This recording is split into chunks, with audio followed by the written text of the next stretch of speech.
आप यही करना कि क्लास आप रेगुलरली लो, अदरवाइज क्या होता है, रिकॉर्डिंग है आपके पास में मतलब अवेलेबल, मैं रिकॉर्डिंग्स आप लोगों को प्रोवाइड भी करवा दूंगी। अब देखिए बहुत सारे बच्चे न्यू होंगे जिन्होंने आज ज्वाइन किया था। कल हमने जो पढ़ा था उसको हम क्विकली रिवाइज कर लेते हैं, ठीक है, 5 मिनट से ज्यादा नहीं लेंगे। देखते हैं स्क्रीन पर, स्क्रीन विजिबल हो रही है ना? ठीक है, स्टार्ट करते हैं। आ जाइए। देखिए इंडियन एविडेंस एक्ट, बहुत सारी चीजें जो हमने पढ़ी थी एक बार हम क्विकली से रिवाइज कर लेते हैं कि हमने क्या क्या चीजें पढ़ी थी। हमने पढ़ा था कि इंडियन एविडेंस एक्ट 1870 1 सितंबर 1872 को एनफोर्समेंट में आया था।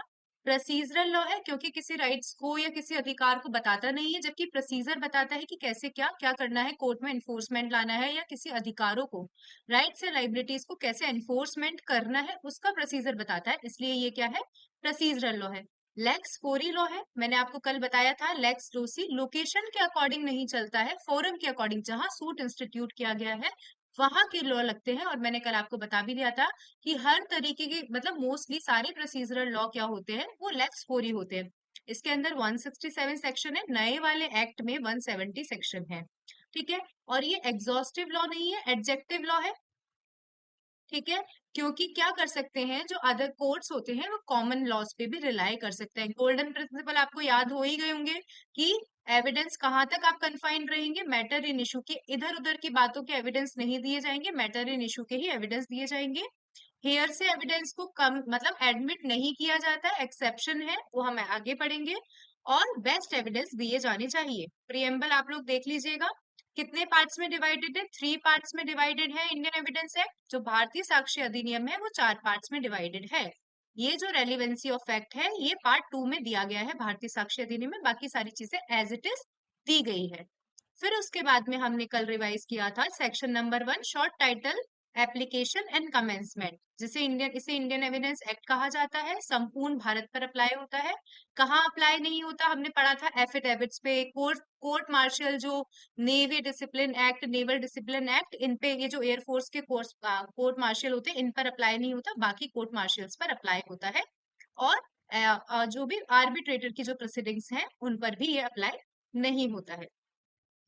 इसके अलावा जो हमने पढ़ा था, कोर्ट की डेफिनेशन पढ़ी थी। कोर्ट के अंदर सारे जजेस, सारे मजिस्ट्रेट्स आते हैं, लेकिन वो नहीं आते जो और सारे लोग आते हैं जो एविडेंस ले सकते हैं, लीगली ऑथराइज्ड जो एविडेंस लेने के लिए, लेकिन आर्बिट्रेटर नहीं आते हैं।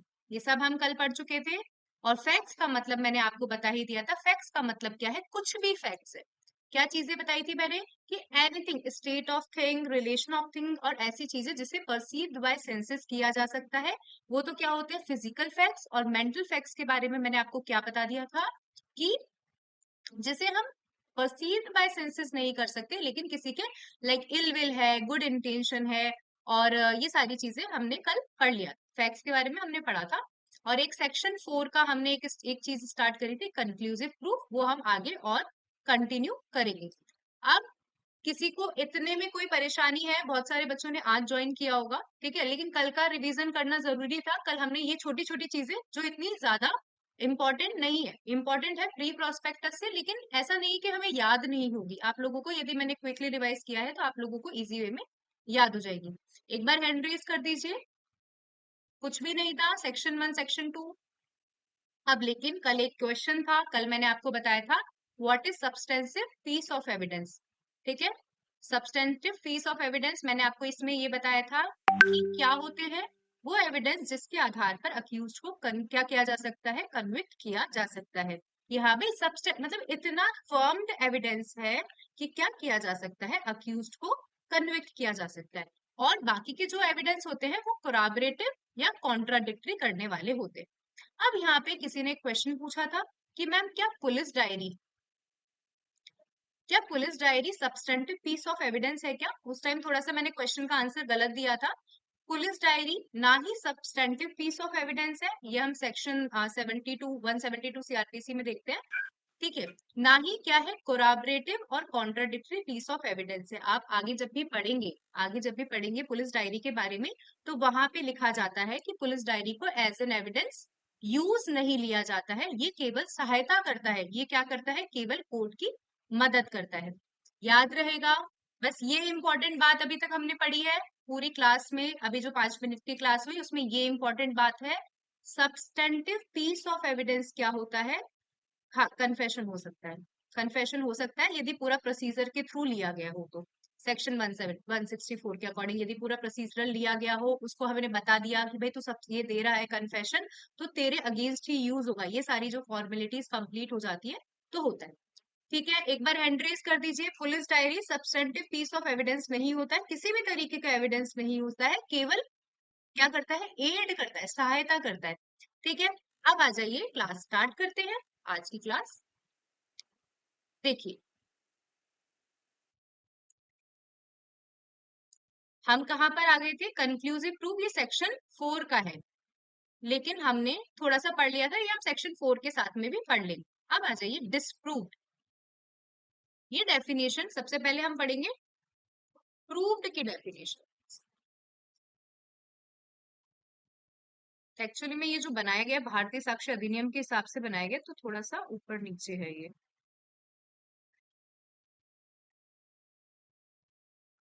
हम्म, देखिए, तीन चीजें होती है, सबसे पहले याद रखना कि तीन चीजें होती है। एक होता है प्रूफ, बहुत बहुत बहुत इंपॉर्टेंट डेफिनेशन है, जिसको मैं बोलूं इंपॉर्टेंट है, एग्जाम में आ सकता है। एक होता है प्रूफ्ड, एक होता है डिस्प्रूव्ड, और एक होता है नॉट प्रूव्ड। या मतलब एक बार देख लेंगे, नॉट प्रूव्ड ऐसा कुछ है। देखिए, प्रूव्ड मतलब आपको इसे रटना नहीं है, याद करो। प्रूव्ड मतलब कोर्ट जिसकी एग्जिस्टेंस पे क्या करता है, बिलीव करता है, याद रहेगा। कोर्ट जिसकी एग्जिस्टेंस पे बिलीव करता है, सबसे पहली वर्ड। फिर डिस्प्रूव्ड का मतलब कोर्ट जिसकी एग्जिस्टेंस पे बिलीव नहीं करता है, तो हमको फर्स्ट डेफिनेशन का फर्स्ट पार्ट याद हो गया। सेकंड मतलब कोर्ट को ऐसा लगता है कि यदि सामान्य आदमी, ऑर्डिनरी प्रूडेंट पर्सन भी इसको देखेगा तो वो इसकी एग्जिस्टेंस को मान जाएगा।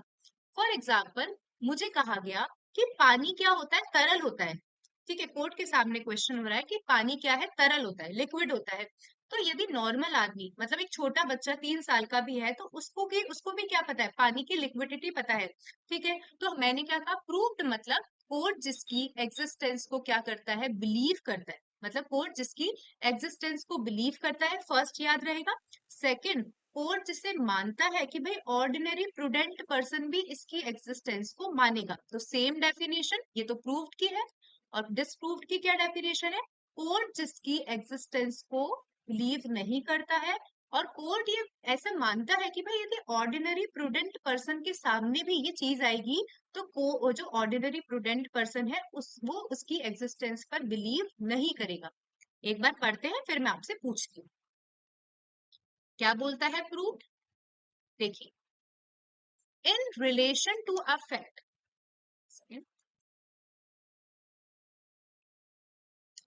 क्या लिखा हुआ है?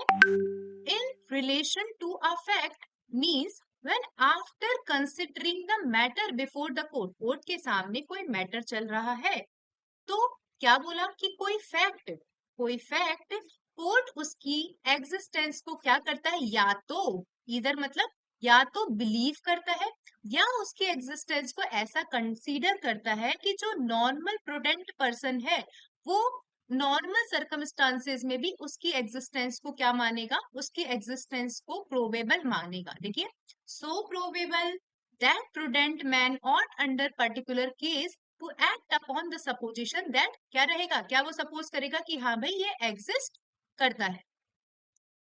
याद हो गई डेफिनेशन? एक बार हैंड रेज कर दीजिए। मैम, आपने आज क्लास ज्वाइन करी होगी। बीएसएस की डेफिनेशन और इंडियन एविडेंस एक्ट की डेफिनेशन सेम है। इसको खत्म करने के बाद 5 मिनट में एंड में आपको बताऊंगी, दोनों की डेफिनेशन सेम ही है। और ये जो डेफिनेशन आप क्लॉज सामने देख रहे हैं ना, ये बीएसएस के क्लॉज चल रहे हैं, मैंने जस्ट ऊपर नीचे सेक्शन करे। याद हुआ प्रूव्ड की डेफिनेशन? कोई भी बताएगा? गौरांश क्लास में है? हैंड रेज कर दो, समझ में आ गया क्या बोला मैंने? कि गौरांश माइक ऑन करो, क्या कहा मैंने? प्रूव्ड मतलब, मैम प्रूफ मतलब जिसकी एग्जिस्टेंस में बिलीव कर सकता है। ठीक है, पहला दूसरा? पॉइंट तो ये। दूसरा हम्म, ये कि जिसको अगर प्रूडेंट पर्सन के सामने भी रखा जाए तो वो भी ऐसा बिलीव करेगा कि कि ये वैसी चीज एग्जिस्ट है। करता है। जी। सेम डिस्प्रूव्ड की डेफिनेशन आप बोल सकते हो। ठीक है, डन, याद रहेगी, वेरी इंपॉर्टेंट डेफिनेशन है, इसको इग्नोर करके नहीं चलना है आपको। यदि आप मेरी क्लास में हो तो आपको याद करते हुए चीजें आगे बढ़ानी। अब आओ डिस्प्रूव्ड की डेफिनेशन देख लेते हैं।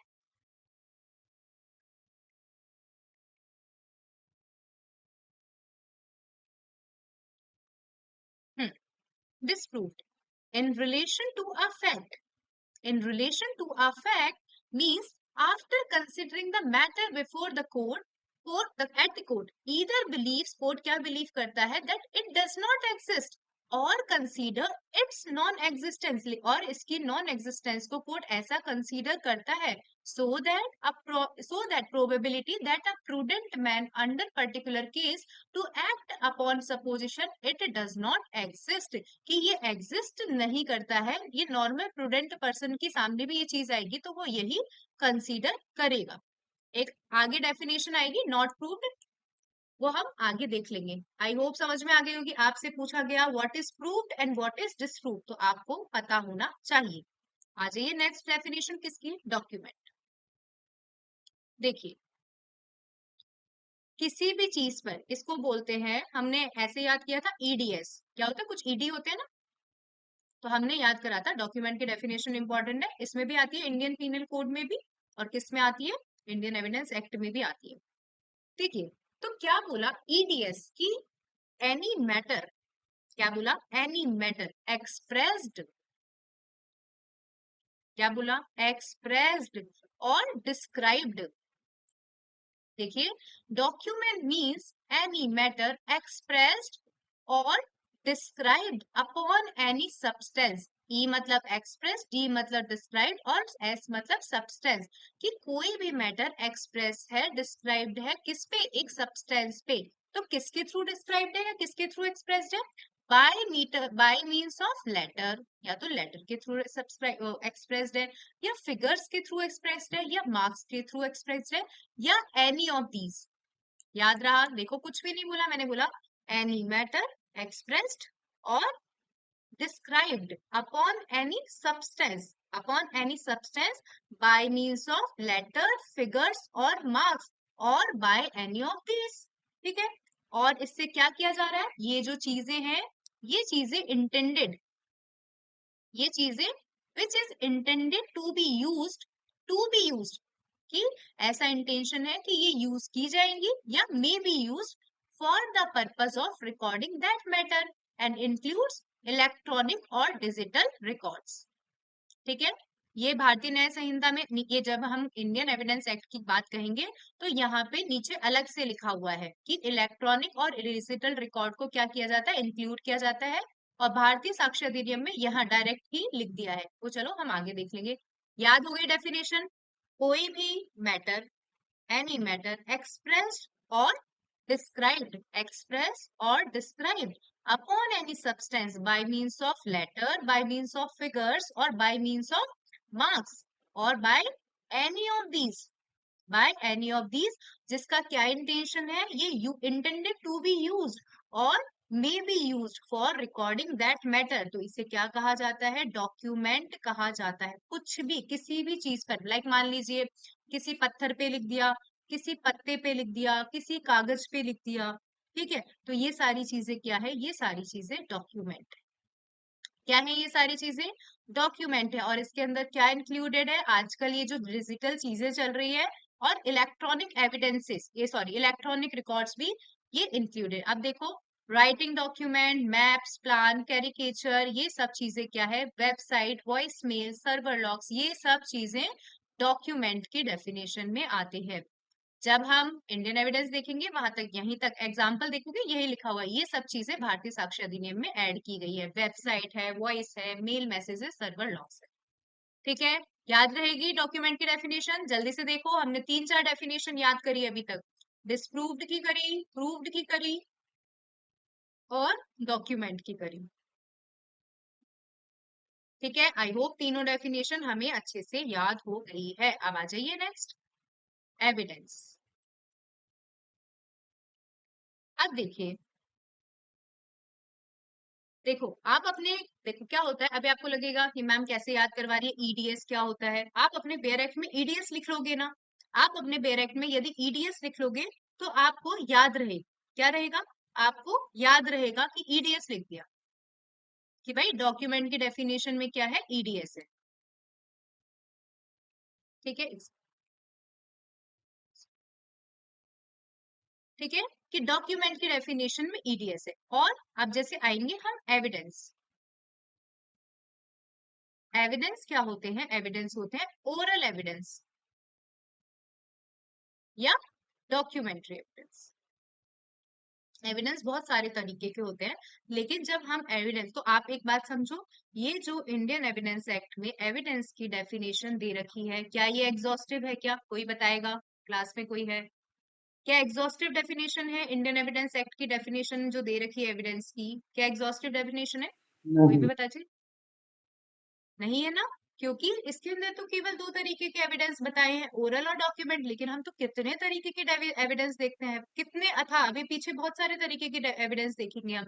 तो ये एग्जॉस्टिव डेफिनेशन नहीं है, लेकिन जो डेफिनेशन इसके अंदर दे रखी है उसको पढ़ते हैं। देखिए, एक होता है ओरल एविडेंस और एक होता है डॉक्यूमेंट्री एविडेंस।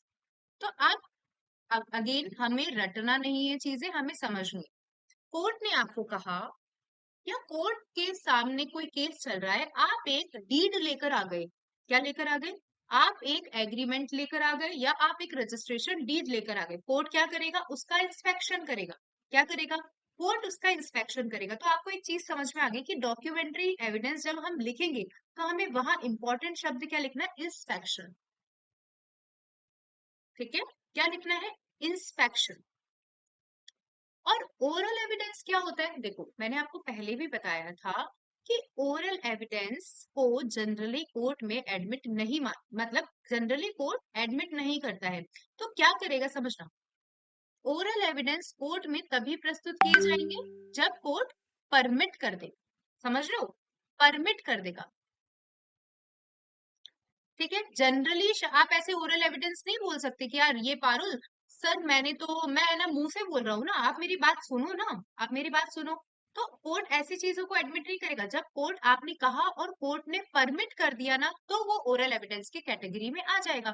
सेकंड, या कोर्ट खुद रिक्वायर करे, या कोर्ट खुद बोले कि पारुल बताओ, ठीक है, पारुल बताओ, तो यहाँ पे रिक्वायर्स, तीनों शब्द याद रहेंगे। मैंने क्या बोला, कि जब भी डॉक्यूमेंट्री एविडेंस की बात आएगी, जब भी डॉक्यूमेंट्री एविडेंस की बात आएगी, तो आपको शब्द इंपॉर्टेंट क्या लिखना है, क्योंकि डॉक्यूमेंट लाके करोगे क्या, कोर्ट इंस्पेक्ट ही तो करेगा। तो डॉक्यूमेंट्री में आपको लिखना है इंस्पेक्शन, ये वेरी इंपॉर्टेंट शब्द है। और मैं कई बार बोलती हूँ कि मेरे जैसे एग्जामिनर, पता मेरी इतनी कैपेसिटी नहीं है कि मैं आप लोगों की कॉपी चेक करूं, लेकिन बाय चांस मेरे जैसे एग्जामिनर वहां सामने बैठ गए तो वो कुछ नहीं देखेगा, वो ये शब्द देखेगा आपकी कॉपी में कि डॉक्यूमेंट्री एविडेंस में क्या पारुल क्या किसी पर्सन ने इंस्पेक्शन लिखा। जैसे इंस्पेक्शन लिखा ना, तो ठीक है, मैं दो में से आधी आपको आधा नंबर देती ना, अब मैं आपको 1.5 नंबर 1.5 मार्क्स दूंगी। और ओरल एविडेंस में आपने क्या लिखा है, परमिट्स और रिक्वायर्स लिखा है ना, तो भी आधा देती, तो मैं आपको 1.5 मार्क्स दूंगी।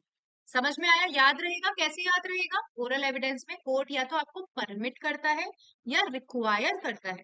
ठीक है, और डॉक्यूमेंट्री एविडेंस में आपको वर्ड लिखना है इंस्पेक्शन। देखते हैं स्क्रीन पे।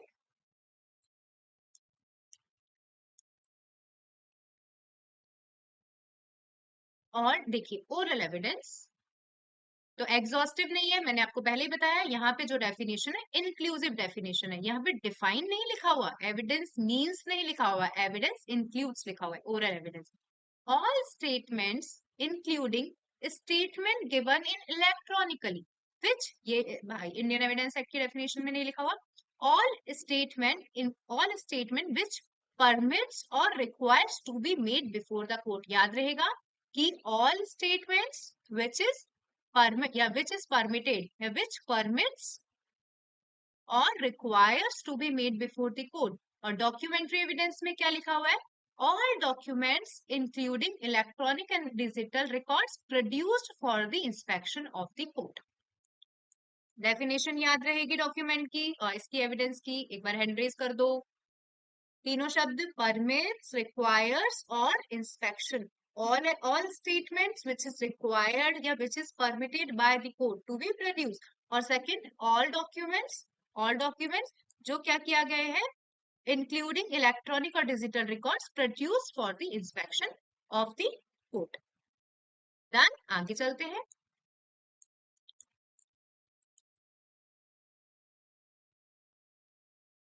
अब ये सारी चीजें देख लेते हैं क्या क्या लिखा हुआ है। आरएम मलखानी, आगे हम पूरा केस के अंदर पढ़ेंगे कि क्या क्या कहा गया था आरएम मलखानी में। अभी जस्ट ये देख लो, टेप रिकॉर्डिंग्स जो होती है वो रेलिवेंट होती है as a documentary evidence. Tape recordings जो होती है वो रेलिवेंट होती है एज अ डॉक्यूमेंट्री एविडेंस। फिर क्या लिखा हुआ, evidences recording through a video conferencing should be under certain conditions. ये 2003 का केस है, ये सारे इंपॉर्टेंट केस है। ये केसेस ऐसे हैं, आप यदि मेंस लिख रहे हो, आप यदि मेंस लिख रहे हो तो आपको समझना, फर्स्ट तो आपको लेमन लैंग्वेज नहीं लिखनी है भाई, आप सामान्य आदमियों की तरह नहीं लिख सकते हो, वहां पे आपको लॉ की लैंग्वेज लिखनी है। ठीक है, बेयर एक्ट की कम से कम 80% लैंग्वेज आपको यूज करनी पड़ेगी यदि आपको अच्छे मार्क्स चाहिए। यदि आपको अच्छे मार्क्स चाहिए तो आपको बेयर एक्ट की 80% लैंग्वेज, तो 80 क्यों, 100 ही यूज करो ना। जब आप कैसे होगा, जब आप 100% पढ़ोगे ना तब 80% यूज करके आओगे। जब आप 50% यूज करोगे ना तब आप 20% यूज करके आओगे। 20% में कुछ भी मार्क्स नहीं। ठीक है, तो आपने क्या करा, देखो अच्छे मार्क्स कैसे लेते हैं। ठीक है, कैसे लेकर आ सकते हो आप अच्छे मार्क्स। आपको एक तो बेरेक की अच्छी से अच्छी, जितना बेरेक में लिखा है उतना तो आपको लिख कर आना ही है। उसमें तो आप थोड़ा सा भी वो नहीं कर सकते कि यार मैं ना ये चीज भूल गया। आपके बेरेक में 10 चीजें लिखी है तो आपको 10 चीजें लिख कर आनी है। ठीक है, फिर और एडिशनली, क्योंकि यदि आपको एग्जाम में थोड़ा सा अच्छे मार्क्स लेकर आने हैं, मतलब मेंस क्लियर करना है, तो आप ऑर्डिनरी पर्सन की तरह या कोई कॉलेज के एग्जाम की तरह आंसर नहीं लिखोगे, आपको एक्स्ट्रा ऑर्डिनरी बनना पड़ेगा। मैं सही बोल रही हूँ कि सब लिख रहे हैं भाई, जिसने प्री क्लियर किया है तो उनको सब आता है, सब आता है। प्री क्लियर करने वाले को मेंस में क्या अलग बनाता है, आपकी राइटिंग स्किल्स अलग बनाती है आपको। ठीक है, तो आपको, आपने क्या करा, 100% जितना आपने याद करा उसका 80% तो आपने लिख दिया, लिख दिया। उसके अलावा क्या अलग बनाएंगे, judicial citation, judicial precedents, case laws, ये सारी चीजें आपको अलग बनाई। ठीक है, तो देखिए कौन कौन से केस लॉज दिख रखे हैं डॉक्यूमेंट इसमें, एविडेंस में। ये आरएम मलखानी वाला केस हम आगे पढ़ेंगे, वेरी इंपॉर्टेंट है, भूल के नहीं जाना है। State of Maharashtra versus doctor Prafulla और Abdul Razzaq versus state of Maharashtra. जो स्निफर डॉग्स होते हैं ना, जो देखा होगा आपने मूवीज में। ठीक है, जो बता देते हैं सुन सुन के कि भाई यहाँ लाश है या ये आदमी है, यहाँ पे ब्लड स्टेन्स है, इस तरीके से। तो स्नीफर डॉग्स भी क्या है, एविडेंस के रूप में एडमिसिबल है, लेकिन इनकी वैल्यू मतलब इस पे ज्यादा वेट नहीं दिया जाता है। और कल मैंने आपको बता दिया था कि एफआईआर, ये सब ये बहुत बड़ी गलती है। जैसे मेरे नोट्स है, ऑफकोर्स मैंने हाथ से बनाए हुए एक एक चीजें टाइप करी हुई है। ठीक है, तो ये एफआईआर कभी भी एब्रिविएशन को छोटे फॉर्म में नहीं लिखते हैं, ये ऐसा लिखना था मुझे। तो FIR is not a substantive piece of evidence but a supportive और कोराबरेटिव एविडेंस। ठीक है, जब भी एविडेंस की डेफिनेशन आएगी तो ये सारी चीजें आपको लिखनी है। ठीक है, आगे चलू, एक बार हैंड रेज करो, थोड़ा जल्दी, ज्यादा जल्दी तो नहीं हो रहा, समझाते समझाते चल रही हूँ। अब आ जाओ, आरएम मलखानी में ऐसा क्या कहा था जो इम्पोर्टेंट केस है। इतना इंपॉर्टेंट केस क्यों है आरएम मलखानी का केस, देखिए क्या कहा था, दो चार बातें कही थी इसमें कि जब आप टेप रिकॉर्डिंग्स कर रहे हो ना, एक चीजें याद रखो कि कोर्ट के सामने जब ये है ना रिकॉर्डिंग्स, ठीक है, इसके ना वैलिडिटी मतलब ये क्या है, ये बिल्कुल ओरिजिनल है। कोर्ट के सामने आप ये प्रूफ कर दोगे ना तो कोर्ट इसकी उसकी मतलब इसको एडमिट कर लेगा। तो ऐसे ही कुछ लिखा था, अच्छा ये देखते हैं। Tape recording conversation R M Malkani case, तो क्या क्या लिखा हुआ था कि क्या क्या प्रूफ होगा। Voice of the person must be identified by the maker of the record. फिर अक्यूरेसी को आपको प्रूफ कर, मतलब आपको बस सच्चा बस प्रूफ करना है कि भाई जो ये बोल रहा है वो सच है। तो वॉइस आप बताओगे कि वॉइस जो पर्सन की है वो बिल्कुल मतलब उस पर्सन की है जिसकी रिकॉर्ड की गई है। अक्यूरेसी, अक्यूरेसी को आप बताओगे और रेलिवेंसी को आप बताओ। ये तीन चीजें आप प्रूफ कर दोगे तो ठीक है, डॉक्यूमेंट्री एविडेंस के तौर पे मतलब आप प्रस्तुत कर सकते हो। मैंने क्या क्या बोला, रेलिवेंसी, अक्यूरेसी ऑफ वॉइस, ठीक है, रेलिवेंसी, अक्यूरेसी ऑफ वॉइस और accuracy of what actually recorded. अब आ जाओ अच्छी चीज पढ़ाती हूँ। कई बार देखते हो सर्कमस्टांशियल एविडेंस, कहीं भी हम पूरे इंडियन एविडेंस एक्ट में पढ़ेंगे तो सर्कमस्टांशियल एविडेंस को कहीं भी डिफाइन नहीं किया, कहीं भी डिफाइन नहीं किया गया है। लेकिन सर्कमस्टांशियल एविडेंस क्या होते हैं कि इंसान तो झूठ बोल सकते हैं, एक आदमी, एक औरत, मैन वुमेन झूठ बोल सकते हैं, लेकिन परिस्थितियां, जो हमको परिस्थितियां दिख रही है वो झूठ नहीं बोल सकती। कैसे? मोहन, मोहन नाम का पर्सन, मान लीजिए किसी के भी साथ एक अमन नाम के पर्सन के साथ में गया था जंगल। लास्ट सीन थ्योरी के अकॉर्डिंग देखा, मतलब लोगों ने नहीं देखा, चलो मान लीजिए ये दोनों जंगल में गए थे। अब अमन का क्या हो जाती है, अमन का मतलब जब देख रहे हैं, जब उसको बाद में जाके देख रहे हैं कि भाई चाकू लगा हुआ है अमन के, और अमन क्या हो चुका है, मर चुका है।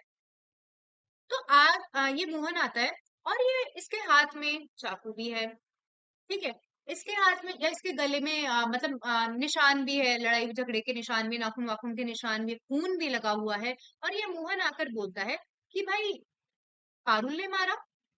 तो चीजें क्या है, सारी परिस्थितियां भाई, पारुल तो थी नहीं जंगल में, पारुल तो मान लीजिए प्ली ऑफ अली भी, पारुल तो ये जंगल कहाँ था, कहीं भी ये कर्नाटक वगैरह में जंगल था, पारुल तो जयपुर में रहती है। तो परिस्थितियां तो क्या बता रही है कि कहीं ना कहीं मोहन ने मारा है, कहीं ना कहीं मोहन ने ही मारा है, ठीक है। तो पारुल ने तो नहीं मारा। तो क्या बोला कि परिस्थितियां सच बोल सकती है, मतलब मैन, जो मैन और वुमेन है, दे में लाए, वो झूठ बोल सकते हैं, लेकिन परिस्थितियां झूठ नहीं बोलेगी।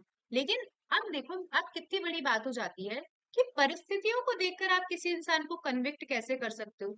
ये तो कितनी बड़ी बात है कि परिस्थितियां, कि यहाँ पे तो पता ही नहीं चल रहा कि मोहन ने मार। अब लेकिन जब ये सर्कमस्टांशियल एविडेंस होते हैं ना, ठीक है, सर्कमस्टांशियल एविडेंस में you must fulfil like 5 condition. ये शरद बिरदी चंद्र शारदा का जो केस था उसमें कहा था कि 5 कंडीशंस फुलफिल होनी चाहिए। सारी सेम सेम है, लेकिन लिखा है उन्होंने अलग अलग तरीके से बांट दिया 5 कंडीशन कि ये जो चेन है, मान लीजिए ये चेन है, ठीक है, एक चेन है, डीएनए वीएनए पे स्कूल में बनाते थे वैसा है। तो ये बोल रहा है कि ये जो चेन है ना, ये चेन है ना, जुड़ी हुई रहनी चाहिए, समझ लो। ये जो चेन है कि मोहन ने मारा है, ये जुड़ा हुआ रहना चाहिए, सारे जो स्टेजेस हैं वो जुड़ी हुई रहनी चाहिए। यदि ऐसा सर्कमस्टांसेस आता है कि ये चेन यहाँ से, ये तो ज्यादा टूट गई, इसको कैसे डिलीट करें, हाँ ठीक है, मान लीजिए कि ये चेन यहाँ से टूट जाती है, ये चेन यहाँ तक चल रही है, यहाँ तक चल रही है, यहाँ से टूट जाती है और वापस चलना चालू जाती है तीन यहाँ पे, अब मोहन को आप कन्विक्ट नहीं कर सकते। समझ में आया? पहली कंडीशन समझ में आई कि चेन है ना, चेन जुड़ी हुई रहनी चाहिए। क्या रहनी चाहिए? चेन जुड़ी हुई रहनी चाहिए। जैसे ही बीच में कहीं ना कहीं डाउट हुआ कि नहीं भाई चेन टूट गई, कि कहीं ना कहीं ऐसा पता चल रहा है कि नहीं मोहन ने नहीं मारा, तो अब आप सर्कमस्टांशियल कंडीशंस के आधार पर, एविडेंसेस के आधार पर मोहन को कन्विक्ट नहीं कर सकते हो। पहली कंडीशन समझ में आई? एक बार हैंड रेज कर दो सब, सबको समझ में आ गई कि जो चेन होती है वो जुड़ी रहनी चाहिए। सेकंड कंडीशन कि 100% मोहन की गिल्ट प्रूफ होनी चाहिए, 100% मोहन की गिल्ट प्रूफ होनी चाहिए, कहीं पे ऐसा डाउट नहीं आना चाहिए। मैंने क्या कहा था, सेम बातें कही है, सेम बातें कही है, अलग अलग तरीके से बोल दिया गया है, अलग अलग तरीके से बोल दिया गया कि पहले तो बोला चेन के बारे में, सेकंड क्या बोला, 100% मोहन की गिल्ट प्रूफ होनी चाहिए, मतलब कहीं पे ऐसा डाउट नहीं आना चाहिए, 1% भी, मतलब 0.1% भी ऐसा डाउट नहीं आना चाहिए कि पारुल ने मारा। आ जाइए, बस ये दो तीन चीजें समझाने के लिए। बाकी केस लॉ में हम क्या लिखेंगे, ये तो प्री के हिसाब से कि 5 गोल्डन रूल्स किसमें दिए गए थे, तो शरद बिरदी चंद्र शारदा में वर्सेस स्टेट ऑफ महाराष्ट्र में दिए गए थे सर्कमस्टांशियल एविडेंस के बारे में। तो कौन कौन से दिए गए थे, अब हम मेंस प्रॉस्पेक्टस से पढ़ते हैं। आ जाइए, देखिए, it is based upon a Latin maxim res ipsa loquitur, मतलब थिंग्स स्पीक्स फॉर इटसेल्फ, जो बातें हैं स्वयं बोलती है। That is, a man may lie, a woman may lie, but circumstances don't lie. 5 golden principles for circumstantial evidences. In the case of Sharad Virdi Chand Sharda versus State of Maharashtra, these rules, also known as Panchsheel of Proof, these are as follows. याद करते जाना है screen पे देखते देखते। It should be fully satisfied circumstances from which conclusion of guilt is drawn, कि मोहन की guilt को ड्रॉ किया जा रहा है वो circumstances fully satisfied होने चाहिए। मैंने क्या कहा था, रिपीट पे, मतलब होता है ना रिपीट पे गाने चलाओ, तो रिपीट पे चीजें लिखी, आप देखना सेम चीजें अलग अलग तरीके से लिखी गई है कि must be fully satisfied. Second, the circumstances should be in conclusive nature, conclusive nature, और इस तरीके से कंसिस्टेंट होने चाहिए है कि गिल्ट ऑफ अक्यूज्ड को क्या करे, बताए, दूसरे पर्सन की गिल्ट को एक्सक्लूड करे, दूसरे पर्सन की गिल्ट को एक्सक्लूड करे। चार चीजें, circumstances must be fully satisfied, second क्या बोला, circumstances should be in conclusive nature, third क्या बोला कि गिल्ट ऑफ अक्यूज्ड को शो करे, फोर्थ क्या कहा कि अदर पर्सन की गिल्ट को एक्सक्लूड करे, फिफ्थ क्या बोला, contain a chain, contain circumstances contain a chain of evidence in such a way that there is no reasonable ground left, कि चेन इस तरीके से बनी हुई हो कि कोई भी ऐसा ग्राउंड लेफ्ट नहीं हो in respect of innocence of the accused, must show that in all probability the act must be done by the accused। याद रहेगा, जल्दी से एक बार रिवाइज करते हैं कि जो सर्कमस्टांसेस बोले हैं वो क्या होने चाहिए, जो सर्कमस्टांसेस बोले हैं, फर्स्ट फुल्ली सेटिस्फाइड होने चाहिए, circumstances should be fully satisfied. Second क्या बोला, must be conclusive in nature, क्या होने चाहिए, कंक्लूसिव इन नेचर। थर्ड क्या बोला कि अक्यूज्ड की गलती, अक्यूज्ड की गिल्ट को शो करे। फोर्थ क्या बोला, अदर पर्सन की गिल्ट्स को एक्सक्लूड करे, अदर पर्सन की गिल्ट को एक्सक्लूड करे। और फिफ्थ क्या बोला कि चेन इस तरीके से बनी होनी चाहिए कि टेंडेंसी क्या बताए कि इन ऑल मैट, क्या बोला कि इन ऑल प्रोबेबिलिटी, कि 110% प्रोबेबिलिटी है कि ऑफेंस किसने किया है, ऑफेंस अक्यूज ने किया है। ठीक है, आगे बढ़ती हूँ, फिर मैं एक बार आपसे पूछ लेती हूँ, अभी कंप्लीट नहीं हुआ है। Evidentiary value of circumstantial evidence पूछा जाएगा आपसे। In the absence of direct evidence, अब क्या था भाई, किसी ने मोहन को, कौन था वो बंदा, मोहन को अमन के साथ जाते हुए नहीं देखा जंगल में, ना किसी ने मोहन को अमन को मारते हुए देखा, ठीक है, तो कोई डायरेक्ट एविडेंस अवेलेबल नहीं है, तो क्या लिखा हुआ है कि in the absence of direct evidence a person can be convicted on the basis of circumstantial evidence alone. ठीक है, तो एविडेंशियरी वैल्यू समझ में आ गई कि जहां पर ये पांच जो कंडीशंस हैं, ये पांच गोल्डन रूल्स क्या हो जाते हैं, कंप्लीट हो जाते हैं, फुलफिल हो जाते हैं, तो ऑन द बेसिस या on the sole basis of circumstantial evidence a person could be convicted. याद रहेगा, एक बार हैंड रेज करो, अच्छा क्वेश्चन था, आराम से 3 मार्क्स का क्वेश्चन आपके सामने बनकर आ सकता। अब देखो इसमें बहुत सारी चीजें हैं, अथाह चीजें हैं एविडेंस के अंदर, लेकिन मैं आपको कई बार बोलती हूँ कि हमें क्या करना है, हमें जितना एग्जाम में आ सकता है, आप है ना ये सर्कमस्टेंशियल एविडेंस की डेफिनेशन को 10 बार पढ़ो, 20 बार पढ़ो, कम से कम एग्जाम में आए 3 मार्क्स के क्वेश्चन में तो आप लिख सकते हो, लिख सकते हो। 6 मार्क्स का क्वेश्चन अकेला सर्कमस्टेंशियल एविडेंस के बेस पर तो नहीं आएगा। अब कुछ लोग ऐसे इंटेलिजेंट, मतलब कुछ लोग ऐसे होते हैं, अच्छे बच्चे होते हैं, मान लीजिए कि अब क्या करेंगे, यहाँ से बुक लेंगे, यहाँ से बुक लेंगे, यहाँ से बुक लेंगे, यहाँ से बुक लेंगे, और याद कुछ नहीं करेंगे, 10 लाइन यहाँ से पढ़ी, 10 लाइन वहां से पढ़ी, 10 लाइन यहाँ से पढ़ी, 10 लाइन यहाँ से पढ़ी, सब चीजें ऐसी मिक्स हो गई, खिचड़ी बन गई। तो हमको खिचड़ी नहीं बना के आनी है एग्जाम में, हमको अच्छा सा शाही पनीर देख कर आना है कि भाई इंसान समझ जाए कि अच्छे से इस इंसान ने पढ़ा है। कभी भी खिचड़ी नहीं बनानी है आपको, कम पढ़ो, अच्छा मटेरियल। कभी ये मत करो कि हमने यहाँ से भी ले लिया, हमने यहाँ से भी ले लिया, हमने यहाँ से इसके नोट्स भी ले लिए, उसके नोट्स भी ले लिए, उसके नोट्स भी ले लिए, ठीक है लो आप मेरे नोट्स, मुझे परेशानी नहीं है, मेरे तो ले लो, लेकिन जो बेरेक्ट में लिखा हुआ है, आप बोलोगे तो अब बेरेक्ट में तो नहीं लिखा हुआ मैम सर्कमस्टेंशियल एविडेंस, तो ये चीजें एक जगह से लो आराम से, जो अच्छी से अच्छी जगह है, आपको लगता है कि नहीं कि मैंने यहाँ से नोट्स खरीद लिए, ठीक है, मत सफिशियंट है, आपको जरूरत नहीं है अननेसेसरी चीजें, यहाँ से भी ले लो, यहाँ से भी ले लो, जितना लिखा हुआ है मत सफिशियंट है।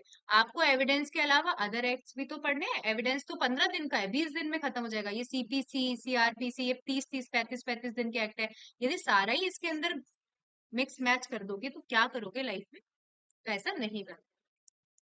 आ जाइए, ये सब चीजें हो गई है, ये देख लेना, सब पढ़ लेना। Selvi versus Karnataka, very important case law. अभी देखो 2-3 केस लॉ हमने याद करे, एक ही याद कर लो चलो। एक तो हमने करा Sharad Birdhichand Sarda versus state of Maharashtra, एक हमने पढ़ा R M Malkani versus state of Maharashtra, और एक प्रफुल्ला, शायद वो state of Maharashtra versus Prafulla था। और बस Selvi versus state of Karnataka. इसे भी सर्कमस्टांशियल एविडेंस की कैटेगरी में जाना जाता है। देखते हैं क्या लिखा था, इंपॉर्टेंट है। Discovery of fact from evidence obtained by voluntarily narco analysis और ब्रेन मैपिंग, ये जो किए जाती ना, narco analysis, brain mapping, mapping और पॉलीग्राफी टेस्ट, ये जो कुछ होते होंगे, ये इसने कहा था कि ये सर्कमस्टांशियल एविडेंस के टाइप्स है। ठीक है, मत सफिशिएंट है। आ जाइए नेक्स्ट। अब आते हैं, हमने क्या बोला, फैक्ट्स। किसी ने क्या डेफिनेशन, किसी को तो क्या याद ही होगी, फैक्ट्स का मतलब क्या था, एनीथिंग कुड बी फैक्ट्स। अब क्या होता है फैक्ट इन इशू, क्या होता है fact in issue. For example, fact in issue क्या बोल, इसको सिंपल से शब्दों में याद करो। फैक्ट इन इशू क्या होते हैं कि एक पार्टी असर्ट कर रही है और दूसरी पार्टी क्या कर रही है, डिनाई कर। ठीक है, बस ये चीज आपको याद रखनी है। सीपीसी में पूरा चैप्टर है, ऑर्डर 14, इश्यूज, हाउ इशू में बी फ्रेम, या हाउ इशू कुड फ्रेम, ऐसे ऐसे करके चैप्टर है कि इश्यूज क्या होते हैं। इश्यूज, किसी मैटर में यदि कोई पार्टी किसी चीज को असर्ट कर रही है, या और दूसरी पार्टी उस चीज को डिनाई कर रही है, तो वो क्या होते हैं फैक्ट इन इशू। अब मैम क्या बोल रहे हो, फॉर एग्जाम्पल मैंने कहा कि पारुल और, ठीक है, मान लीजिए पारुल और यहाँ पे वृद्धि है, पारुल और वृद्धि के बीच में एक कॉन्ट्रैक्ट हुआ है कि पारुल वृद्धि से एक घर बनवाएगी, एक हाउस का कंस्ट्रक्शन करवाएगी। इसके पेटे में, मतलब इसके पेटे में पारुल इसको 10 लाख रुपए देगी। और मान लीजिए कि वृद्धि इसकी फ्रेंड है, पारुल की फ्रेंड है, 10 लाख रुपए, घर अच्छा बना रही है, 50-60 लाख का, करोड़ों का घर बना रही है, लेकिन पारुल इसको 10 लाख रुपए देगी। साथ में along with 10 lakh rupees Parul इसको मान लीजिए एक मर्सिडीज दे देगी। ठीक है, बार बार आप सुनते हो मेरे मुंह से, एक मर्सिडीज दे देगी। ठीक है, तो अब ये सब तो फैक्ट्स है, किसी को कोई इसमें कंफ्यूजन नहीं होगा, कोई कॉन्फ्लिक्शन नहीं, ये सब फैक्ट्स है। पारुल ने वृद्धि से घर बनवाया, पारुल ने कहा कि 10 लाख दूंगी, पारुल ने कहा कि मर्सिडीज दूंगी, कितने की भी है, चलो मर्सिडीज नहीं बोलते, एक इसको वैगनार में, ऐसा कुछ करके प्रेम भाव है, तो ठीक है वैगनार में मेरा घर बनाएगी अच्छा सा। तो ये सब तो फैक्ट्स है कि पारुल इस कॉन्ट्रैक्ट की पार्टी है, वृद्धि इस कॉन्ट्रैक्ट की पार्टी है, ये सब फैक्ट्स है। अब what is fact in issue, अब यहाँ पे बात आती है कि ठीक है कि वृद्धि आकर बोल रही है, पारुल ने कहा कि मैं तुझे वैगनार दूंगी, फिर वृद्धि आकर बोल रही है कि सर इसने किसकी बात करी थी, इसने वैगनार की बात नहीं करी थी, इसने तो थार की बात करी थी। तो यहाँ पे अराइज हो गया फैक्ट एंड इशू कि पारुल ने बोल रही है कोर्ट में, सर मेरी वैगनार की बात हुई थी, और वृद्धि बोल रही है कि सर थार की बात हुई थी। या पारुल ऐसे बोल रही है कि सर मेरी तो इससे 10 लाख की बात हुई थी, सर वो बोलेगी वृद्धि कि घर तो देखो सर 1 करोड़ रुपए का घर बन रहा है, ऐसे कैसे 10 लाख की बात हुई थी, मेरी तो इससे 20 लाख रुपए की बात हुई। ठीक है, तो समझ में आया कि कोई चीज एग्जिस्ट करती है या कोई चीज नॉन एग्जिस्ट करती है, इसके बारे में कोई इंसान कर रहा है असर्ट, और जो सामने वाली पार्टी कर रही है डिनाई, तो इसे क्या कहा जाता है, इसे कहा जाता है फैक्ट इशू। एक बार हैंड रेज कर दो। लोगों को बहुत कंफ्यूजन होता है, मैं बता रही हूँ सिंपल है। आप, मैं वो बोल देना कि क्वेश्चन में आंसर छुपा होता है, सिंपल सी बात है, लोग रेलिवेंट फैक्ट और फैक्ट इन इशू में क्या होते हैं, कंफ्यूज होते हैं। भाई कैसे कंफ्यूज हो सकते हो आप, कैसे कंफ्यूज हो सकते हो, रेलिवेंट फैक्ट जो एविडेंस, जो भी मतलब 5 से 55 में डिफाइन है, फैक्ट इन इशू जिसके बारे में एक पार्टी असर्ट कर रही है और दूसरी पार्टी डिनाई कर रही है। देखते हैं, यही कुछ लिखा हुआ है, थोड़ी सी बड़ी डेफिनेशन है इंडियन एविडेंस एक्ट में। ठीक है, देखते हैं क्या क्या लिखा हुआ है। देखिए, फैक्ट इन इशू पहले नीचे देखते हैं, एक्सप्लेनेशन कर रखा हुआ मैंने, यहाँ देखते हैं।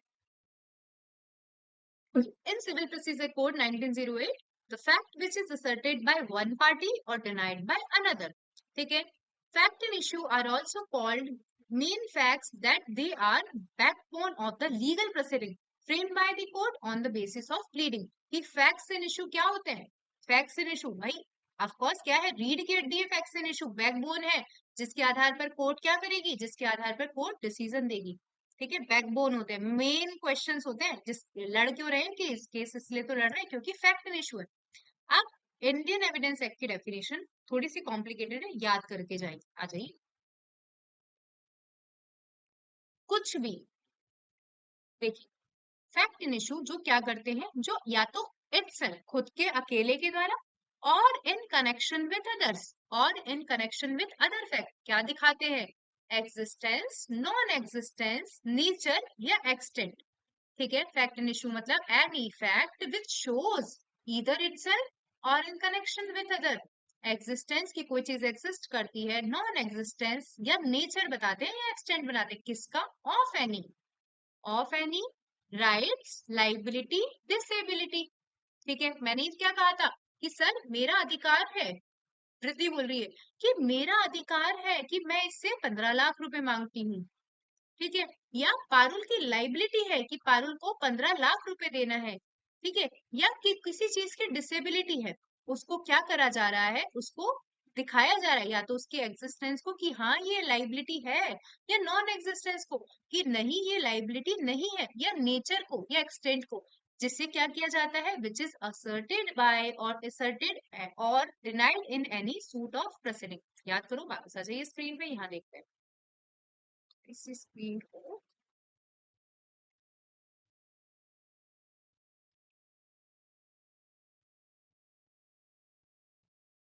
नहीं दिखेगा, देखो अब याद करो डेफिनेशन क्या बोली इंडियन एविडेंस एक्ट में, फैक्ट्स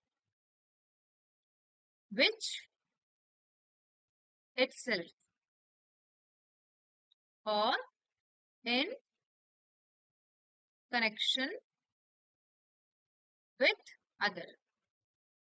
यहाँ तक कोई परेशानी नहीं है, फैक्ट इन इशू कुछ फैक्ट सिद्ध हो गए जो या तो खुद या इन कनेक्शन विद अदर्स शोज क्या क्या दिखाते हैं, एग्जिस्टेंस, नॉन एग्जिस्टेंस, नेचर और extent of any rights, liability और डिसेबिलिटी। ठीक है, फिर फैक्ट्स ये सब चीजें तो लिख दी, विच इज असर्टेड और डिनाइड इन द स्पेसिफिक। ठीक है, अब इसको मैंने कितने टुकड़ों में बांटा, नोट्स की यही खासियत होती है, जब आप इंडियन एविडेंस एक्ट की डेफिनेशन देखोगे, देखते हैं स्क्रीन पे। हम्म,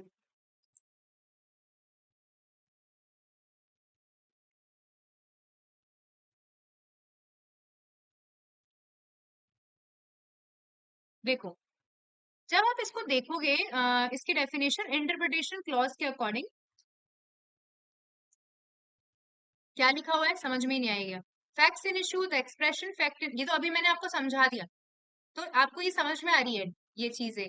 लेकिन नोट्स में कैसे लिखी होती है, आप तो जैसे मैं मान लीजिए मेरे पास में कानून प्रकाशन के नोट्स है, ठीक है, तो सब ब्लैक एंड व्हाइट में लिखा हुआ है, सब छोटा छोटा लिखा हुआ है, याद ही नहीं आएगा, समझ में नहीं आएगा क्या लिखा है। The expression facts in issue means and includes any fact from which either itself और in connection with other facts the existence.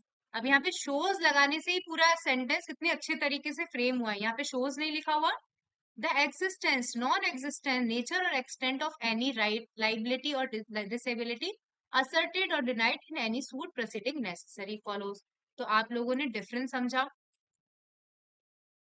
आप लोगों ने डिफरेंस समझा बेयर एक्ट और नोट्स का। मैंने उस मेरे नोट्स में कुछ भी नहीं लगाया है, मेरे नोट्स में बस मैंने एक शोज लगा दिया, क्योंकि मुझे ऐसा पर्सनली फील हुआ कि इस शोज को लगाने से मेरी सेंटेंस जो डेफिनेशन है, मुझे लग रहा था कि कहीं ना कहीं वो डेफिनेशन थोड़ी सी, ठीक है, बीच में टूटी हुई है, तो इस शोज को लगाने से मेरी डेफिनेशन मुझे थोड़ी सी कंप्लीट लगी मेरे नोट्स में, तो मैंने यहाँ पे शो कर दिया। याद रहेगी definition, fact in issue any facts which itself और in connection with other facts shows existence, non existence, nature और extent of any rights, liability और disability.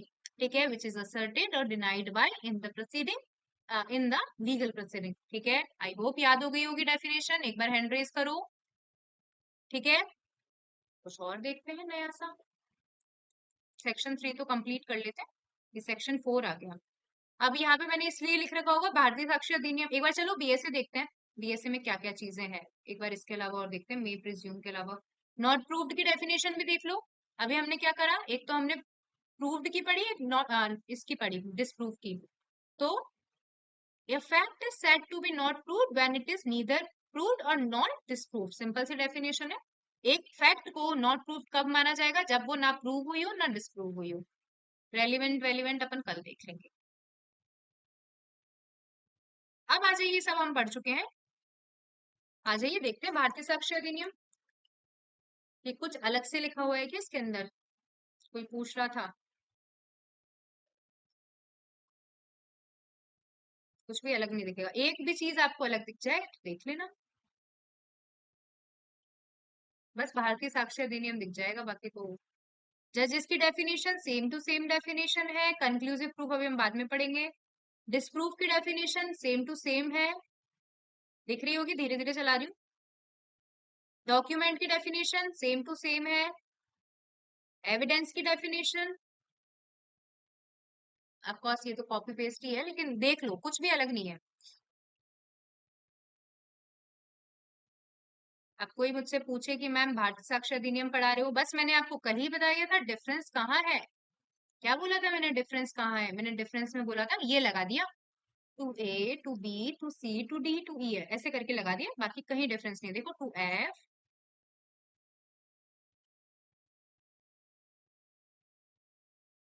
To G fact in issue. अब आ जाओ सेक्शन, अब जब सेक्शन 2 में मे प्रिज्यूम को डिफाइन कर दिया, ठीक है। अब जब हम इंडियन एविडेंस एक्ट देखेंगे उसमें कहा गया है, उसमें सेक्शन 4 में डिफाइन किया गया है, ठीक है। कुछ भी नहीं है डिफरेंस। आ जाइए आगे बढ़ाऊं, कोई परेशानी, समझ में आ रहा है, एक बार हैंड रेस कर दो, आगे बढ़ा दो, ठीक है। पानी पी लो, एक मिनट का, एक सेकंड बढ़ाइए। मैम कंपैरिजन करके पढ़ने में कंफ्यूजन होगा क्या मैम? क्या मतलब चीज? अलग अलग पढ़े हैं आपको कैसे चलेगा? नहीं, मैम जो आप है ना, दोनों एक्ट्स आप सिर्फ हैं इंडियन एविडेंस एक्ट पढ़ो। इंडियन एविडेंस एक्ट पढ़ो, जब हमें लगेगा कि भाई एनफोर्समेंट में आ गया और एग्जाम में आएगा तो कुछ भी नहीं है। देखो मैं आपको बोल रही हूँ ना, कुछ भी डिफरेंस नहीं है, आप अभी इंडियन एविडेंस एक्ट ही पढ़ो।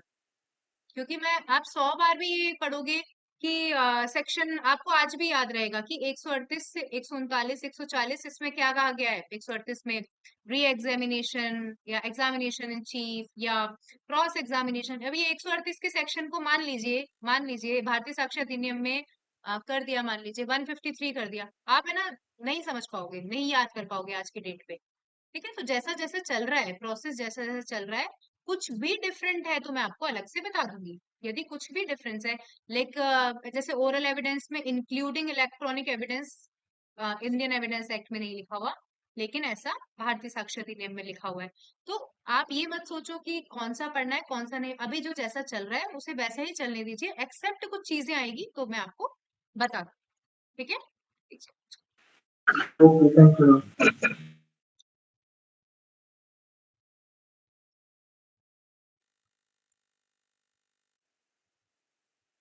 आ जाइए, अच्छा पढ़ लेते हैं। Presumption, what is presumptions? अवधारणा, कल हमने पढ़ा था दो तरीके की प्रिजम्पशन होती है। एक होती है प्रिजम्पशन ऑफ फैक्ट,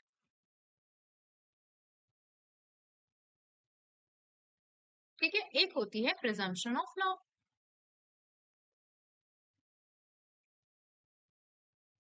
कई बार सुना होगा कि तथ्य की भूल कोर्ट क्षमा कर देता है, लेकिन कानून की भूल को कोर्ट क्षमा नहीं करता है।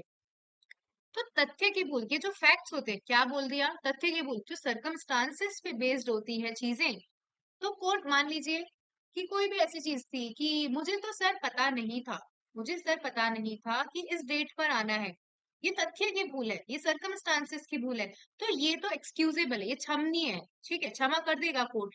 लेकिन सर मुझे तो इस कानून के बारे में पता ही नहीं था, ये मतलब ये क्षमा योग्य नहीं है, क्षमा योग्य नहीं है, इनको आप क्षमा नहीं कर पा। तो क्या होती है तथ्य की भूल? अभी इंडियन एविडेंस एक्ट के हिसाब से आपको इतना ही याद करना है, जो प्रिजम्पशन ऑफ फैक्ट होती है वो होती है मे प्रिज्यूम। और जो प्रिजम्पशन ऑफ लॉ होती है वो होती है दो तरीके की, एक होती है शैल प्रिज्यूम और एक होती है कंक्लूसिव प्रूफ। याद रहेगा, स्टेप बाय स्टेप याद करो। प्रिजम्पशन दो तरीके की होती है, एक होती है प्रिजम्पशन ऑफ फैक्ट्स और एक होती है presumption of law. Presumption of fact में एक तरीके का होता है, वो होता है मे प्रिज्यूम, ये हम सेक्शन 4 पढ़ रहे हैं। ये होता है मे प्रिज्यूम। और presumption of law is of two types, shell presume और कंक्लूसिव प्रूफ। अब देखो मे प्रिज्यूम क्या होता है, कोर्ट अवधारणा कर सकेगा। कैसी अवधारणा कर सकेगा, यहाँ पे कर सकेगा, आप खुद ही सोचो। मान लीजिए आपके 100 का नोट जिसपे लिखा है हर्षित, ठीक है, हर्षित लिखा है उस 100 के नोट के ऊपर, आपकी जेब से गिर गया, ठीक है। दूसरे सर्कमस्टांसेस में अब थोड़े दिन आप सोचे यार मेरा नोट खो गया, मेरा नोट खो गया। अब क्या हुआ, नेक्स्ट डे वो पारुल की जेब से निकला, ठीक है, पारुल की जेब से निकला। तो आप क्या प्रिजम्पशन करोगे, ये प्रिजम्पशन करोगे कि मान लीजिए पारुल कहीं दूसरे सेक्शन की थी, मतलब है ना, तो आप ये प्रिजम्पशन करोगे या तो पारुल ने चुराया होगा, ठीक है, पारुल ने चुराया होगा, अनटिल अनलेस कि पारुल प्रूव कर दे, वो बात की बात है। लेकिन ये एक मे प्रिज्यूम है, ये मे प्रिज्यूम है जिसका काट हो सकती है, जिसको तोड़ा जा सकता है, काटा जा सकता है। ये आपकी मतलब कोर्ट, मान लीजिए आपने अभी जब सेक्शन 114 देखते हैं हम इंडियन एविडेंस एक्ट का, वो सारी चीजें मे प्रिज्यूम है कि यदि कोई नदी यहाँ से बहती है, गंगा नदी यहाँ से बहती है, तो कोर्ट की प्रिजम्पशन है कि ठीक है, कोर्ट के सामने कभी चीजें आएगी कि गंगा नदी कहाँ से बहती है, तो कोर्ट प्रिजम्पशन लगाएगा। ये ह्यूमन टेंडेंसी के आधार पर, नेचर के आधार पर, बिजनेस के आधार पर मे प्रिज्यूम की प्रिजम्पशन लगा सकता है, कर सकेगा, कर सकेगा, ठीक है, अनटिल अनलेस इसको मतलब दूसरा आदमी इसको काट रहा है, दूसरा आदमी इसको आकर काट रहा है, पारुल बोलेगी कि भाई मुझे तो रास्ते में पड़ा हुआ मिल गया था, तेरा है तो ले ले, तो आपको इसका काट मिल गया ना कि पारुल ने बेचारे ने चोरी नहीं किया, मिल गया होगा। तो ये, लेकिन जब आपने इनिशियली स्टेज पे देखा पारुल के पास में नोट, तो आपकी प्रिजम्पशन बनी कि यार ये चोर है, ठीक है। तो मे प्रिज्यूम समझ में आया, एक बार हैंड रेज करो। मे प्रिज्यूम क्या होती है, रिबटेबल प्रिजम्पशन, क्या होती है, रिबटेबल खंडनीय प्रिजम्पशन है, काट सकते हैं इस चीज को, याद रहेगी। और प्रिजम्पशन ऑफ लॉ में दो तरीके की प्रिजम्पशन होती है, एक होता है शेल प्रिज्यूम और एक होता है कंक्लूसिव प्रूफ। तो शेल प्रिज्यूम क्या है, रिबटेबल प्रिजम्पशन ऑफ लॉ, ये रिबटेबल प्रिजम्पशन ऑफ फैक्ट है क्योंकि यहाँ पे फैक्ट है। और shall presume rebuttable presumption of law है कि कोर्ट में, कोर्ट आपको नहीं बोलेगा, कोर्ट जब तक कोई आकर नहीं बोल देगा ना कि भाई मैं डिस्प्रूव कर रहा हूँ, वो हम आगे चलो डेफिनेशन में देखेंगे, अभी आपके लिए सफिशिएंट है कि shall presume rebuttable presumption of law और conclusive proof irrebuttable presumption of law. याद रहेगी, प्रिजम्पशन दो तरीके की होती है, presumption of fact, presumption of law. Presumption of fact एक तरीके की होती है, प्रिजम्पशन मे प्रिज्यूम रिबटेबल है, उसको काटा जा सकता है, तोड़ा जा सकता है, खंडन किया जा सकता है। और शैल प्रिज्यूम, जो लॉ की प्रिजम्पशन होती है वो दो तरीके की, शैल प्रिज्यूम को तोड़ा जा सकता है, खंडन किया जा सकता है, लेकिन कंक्लूसिव प्रूफ इररिबटेबल हो सकती है, उसका कोई काट ये नहीं, तोड़ ताड़ नहीं है उसकी। याद रहेगा, एक बार एंट्रीज करो, ये चार्ट इंपॉर्टेंट है, सब एंट्रीज कर दीजिए। अच्छा ये देखते हैं क्या क्या लिखा हुआ है, थोड़ा बहुत देख लेते हैं। कंक्लूसिव प्रूफ की डेफिनेशन में मैंने बता ही दिया था, शब्द याद रखने हैं। वहां पे क्या शब्द था इंपॉर्टेंट, हॉरार्शिया क्लास में था, कोई है जो क्लास में, मेरा पुराना बच्चों, उसमें यस मैम। इंपॉर्टेंट वर्ड क्या बताया था मैंने, कल की कल क्लास को, कल क्लास में नहीं था मैम। कल की क्लास नहीं ली होगी ना, कोई था क्लास में जिसमें मैंने इंपॉर्टेंट वर्ड बताया था कंक्लूसिव प्रूफ का, डिक्लेयर्ड बताया था मैंने, वहां पे वर्ड लिखा है डिक्लेयर्ड, कि जब एक फैक्ट को डिक्लेयर कर दिया जाता है दूसरे फैक्ट के लिए कंक्लूसिव प्रूफ, तो उस एक फैक्ट के प्रूव हो जाने पर, उस एक फैक्ट के प्रूव हो जाने पर कोर्ट दूसरे फैक्ट को ऑटोमेटिकली प्रूव मान लिया जाता है, प्रूफ मान लेता है, उसके खंडन के लिए कोई चीजें नहीं लेता है। ये कंक्लूसिव प्रूफ की डेफिनेशन है। अब आ जाइए मे प्रिज्यूम की क्या डेफिनेशन, ये सब चीजें मैंने आपको बताई दी है, presumption of fact, presumption of law.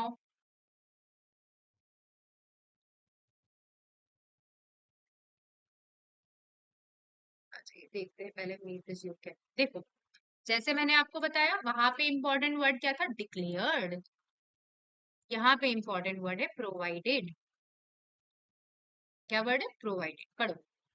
wherever it is provided by this act, कि जब इस एक्ट के द्वारा प्रोवाइड किया गया है, the court may presume a fact as proof, कि wherever a fact is provided by this act, कि जब एक फैक्ट को इस एक्ट के द्वारा प्रोवाइड किया गया है, कि कोर्ट भाई आप प्रिज्यूम करो, तो कोर्ट उसको प्रिज्यूम कर लेगा until and unless it is disproved, until and unless it is disproved, और दूसरे में या तो वो खुद ही बोल देगा कि भाई मेरे को प्रूफ चाहिए।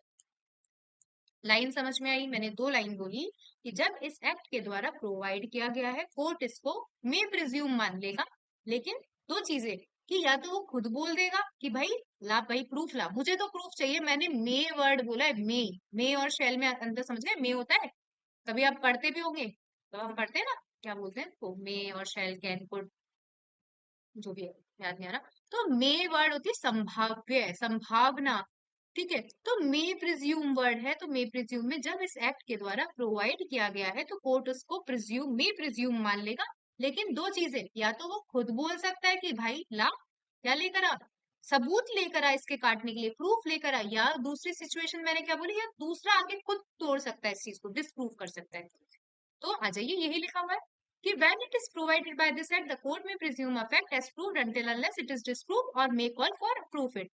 Additional, जो ये सब चीजें मैंने अलग से लिखी है, ये प्रिजम्पशन ऑफ फैक्ट है, ये रिबिटेबल प्रिजम्पशन है, ये किसके बेस पर रहती है?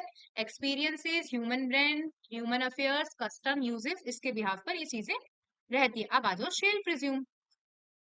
तो देखो क्या वर्ड बोला, कौन है?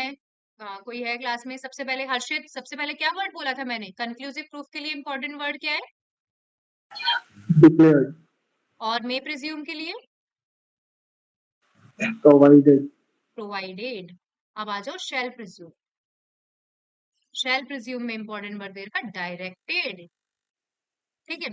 अब याद रखो कि मे प्रिज्यूम में मैंने क्या कहा, कि जब कोर्ट दो तरीके से बोल सकता है, या तो खुद बोल देगा प्रूफ लेकर आओ, या दूसरा इंसान इसको डिस्प्रूव कर सकता है। लेकिन मे प्रिज्यूम में कोर्ट खुद नहीं बोलेगा, कोर्ट खुद नहीं बोलेगा, दूसरा आदमी आके उसको काट सकता है। डेफिनेशन समझ गए? मे प्रिज्यूम में दो चीजें हैं, दो चीजों को तेरे से काटे, कोर्ट खुद आके बोल देगा कि भाई मुझे तो प्रूफ लेकर आ, या कोई दूसरा आदमी इसको डिस्प्रूव कर सकता है। लेकिन जब शैल प्रिज्यूम है, कोर्ट नहीं बोलेगा आगे बढ़कर, कोर्ट आगे नहीं बोलेगा, कोर्ट इसको शैल प्रिज्यूम मान लेगा, लेकिन दूसरा आदमी आकर उसको क्या कर सकता है? डिस्प्रूव कर सकता है। तो यही डेफिनेशन है, आ जाइए कि wherever it is directed by this act, कि wherever it is directed by this act, that court shall presume a fact, it shall regard such fact as proved unless and until it is disproved। तो यहाँ पे तो कहीं नहीं देखा हमने कि कोर्ट बोलेगा कि प्रूफ लेकर आओ। तो wherever it is directed by this act, then the court shall presume that fact until and unless it is disproved। Additional देखो क्या क्या लिखा हुआ है, it is rebuttable presumption of law. Shell presume क्या है? रिबटेबल प्रिजम्पशन ऑफ लॉ है। समझ में आ गई तीनों डेफिनेशन कंक्लूसिव प्रूफ की हमने पढ़ी। आई होप समझ में आ गया होगा, मे प्रिज्यूम, शैल प्रिज्यूम, कंक्लूसिव प्रूफ। बाकी की क्लास यदि आपको कंटिन्यू करनी हो तो मुझे पर्सनली मैसेज कर देना, क्योंकि 2 दिन का डेमो है, बहुत सारा मैंने पढ़ा दिया। अच्छा अच्छा, ठीक है, थैंक यू सो मच।